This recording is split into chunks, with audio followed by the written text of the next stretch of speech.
Hi BookTube, this is Kelly. Thank you so much for watching Books I'm Not Reading. I know I'm kind of over, off to the side here, but I've got this thing going on still. So I apologize that this is sort of a weird angle. I'm here today to do just a quick Midrash review, and then I want to respond to one of Jason's videos that he did before maybe Midrash started, because it's really been kind of nagging at me. So, but first, I want to talk about Lilies of the Field. This is by William Edmund Barrett, and definitely it's important to know the Edmund, because if you just search for William Barrett, there's a lot out there. And it's an incredibly short little thing. This was published in 1962, and then it was followed up by this fantastic movie, film adaptation, Lilies of the Field, starring Sidney Poitier. It was nominated for Best Picture, and I believe Sidney Poitier won an Academy Award for this. So anyway, both of them are just fantastic. And again, so you can see how short the book is, and the film is 95 minutes. So I would really recommend both of these. At least one of them. There's a few differences, a few subtle differences between the two, but not much. And I think what I love about this story, I don't want to spoil it for you, and I mean you can kind of figure out what's going to happen just based on the book cover, but I think what I loved so much about this book was the fact that it's such a great example of how we can be people of different faith, people of different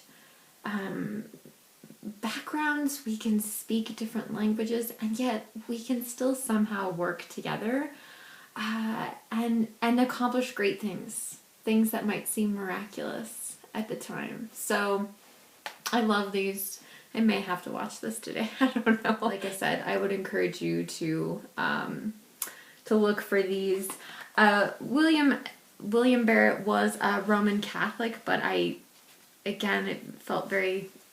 I wouldn't have known that necessarily from just reading the book. That's just my own research. Now I'd like to respond to a video that Jason made at the end of April, called Why to Avoid Fiction from the Christian Presses.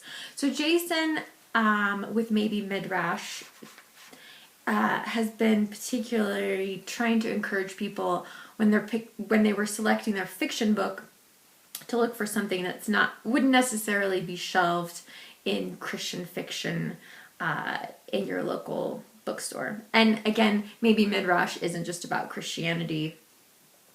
It's about any faith, including atheism. There have been some tremendous videos. I've loved it so much.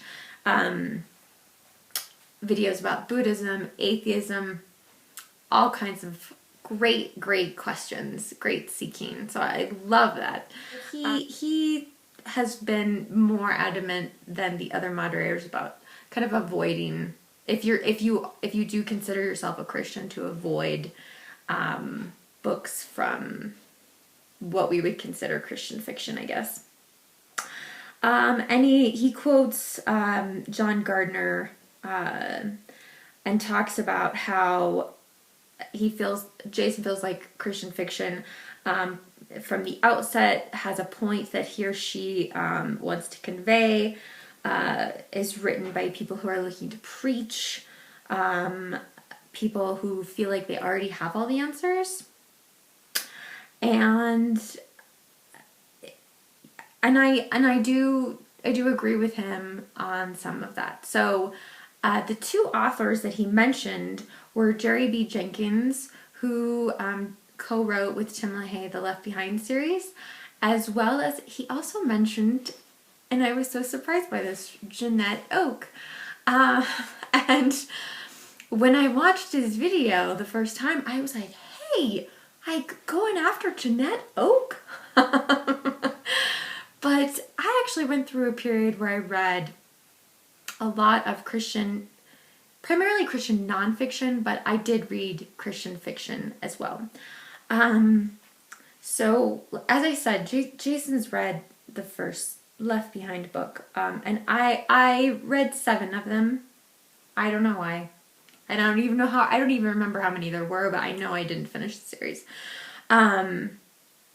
And I stopped reading those books, not only because they were so poorly written, but also because I felt like their desire to keep publishing more and more books in this series was driven more by greed than it was by the need to tell a story.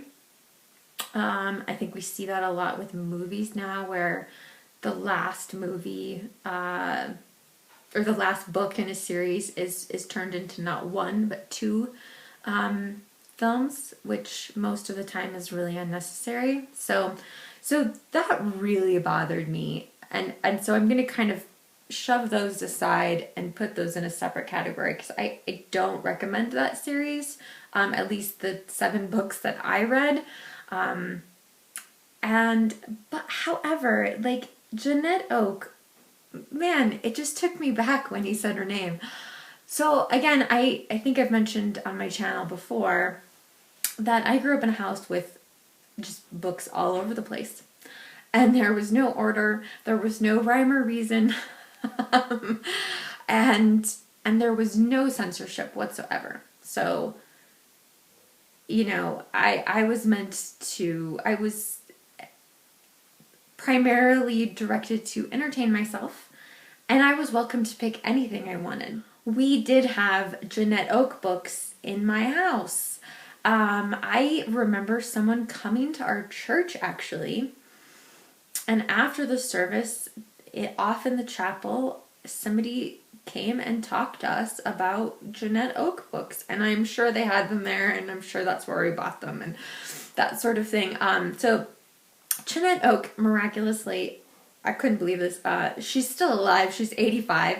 She's a Canadian author. When I was reading her, she was most famous for things like her Love Comes Softly series, and Seasons of the Heart. I remember that one. The first one is Once Upon a Summer. But I did learn in just seeing if she was still alive, she later wrote a series of books, not a long series, but called Acts of Faith. There's one called The Centurion's Wife. So very Midrash, I think. The last time I read any Janette Oke book, I looked it up in my book journal, was 1996, okay? So it's been a long time since I've read any. And that year I actually read Gown of Spanish Lace, which I don't have any recollection of, and another one that she wrote called Drums of Change, which I probably would have, if I were to read that today, I would probably have some real issues with it. And I'm not going to lie, like some of the Janette Oke books that I read, definitely, like, there was a conversion story at the end, or something along those lines. Or maybe at times Janette Oke was trying to, you know, persuade her readers to believe something that she felt strongly about. But I don't feel that her books are harmful in the way that I feel the Left Behind series is harmful.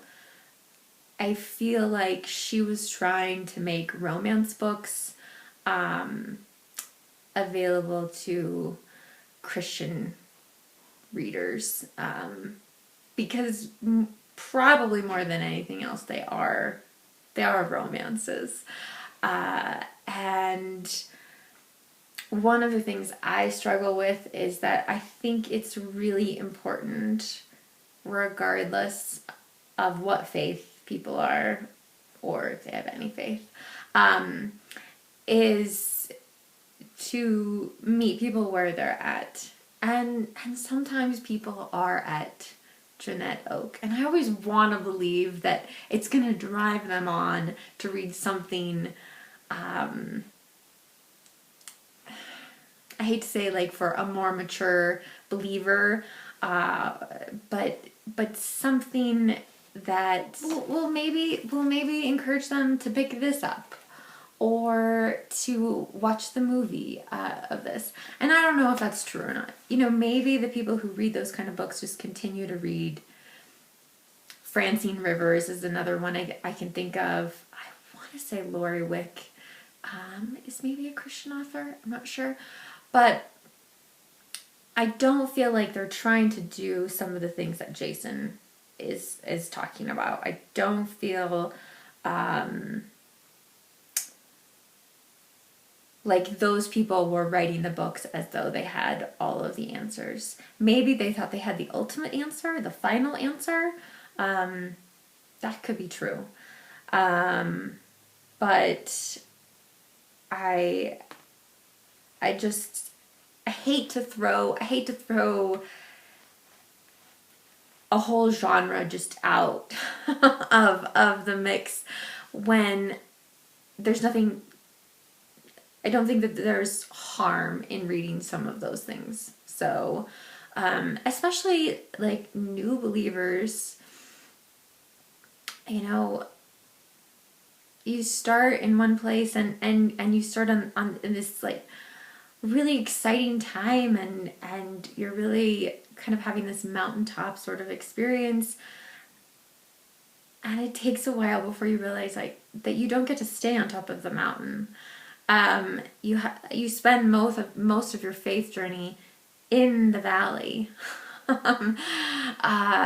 And maybe you go to a retreat or a conference once in a while and you have that big kind of like mountaintop experience and you buy a CD or you go to a Christian concert or whatever the case may be. But most of it is not, those are just kind of little dots along the way, but most of it is spent in another place that requires you to really question things and search and figure out like, and I think that's why I was reading so much more Christian nonfiction,